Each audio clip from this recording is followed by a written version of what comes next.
Hey guys, it's Connor here. Today we're going to be talking about how to get Spice Melange. Now, before you can make Spice Melange, you need two things. The first thing you're going to need is a spice refinery. You're going to have to craft one of these, and this does take the new resource ingots for duraluminum. Once you plunk one of these down, all you have to do is get, well, pretty much you have to get spice sand, in fact.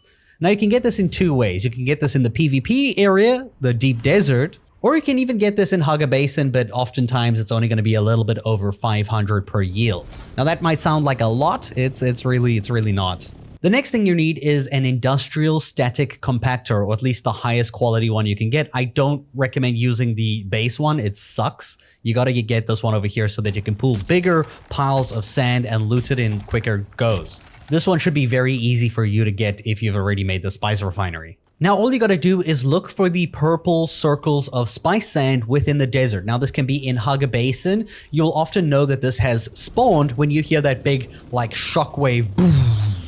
Not to be confused with the crashing ship, which sounds vaguely similar, like something happening in the world. You'll know this one because it has the shockwave. Once you hear that sound, that means that the spice sand has landed somewhere in the desert and you have to go locate it. So try to take note of where the shockwave came from and fly in that direction to look for it, and you should see it as a purple sand on the desert.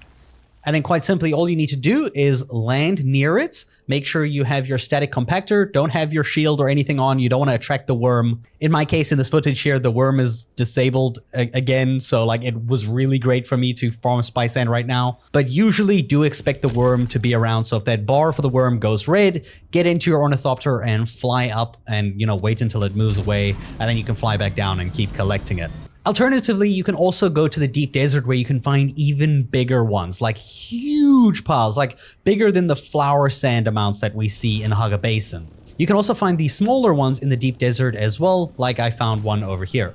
Now, once you've collected spice sand, you'll come back to your spice refinery at your base, and you'll notice that you need 100 spice sand to make one spice melange, and it's also 750 water. But you're not going to be making a ton of this because getting sand is difficult. It takes some time. And that's pretty much how you get spice sand and turn it into spice melange, or however you say that word. I hope this video was helpful though, and thank you so much for watching.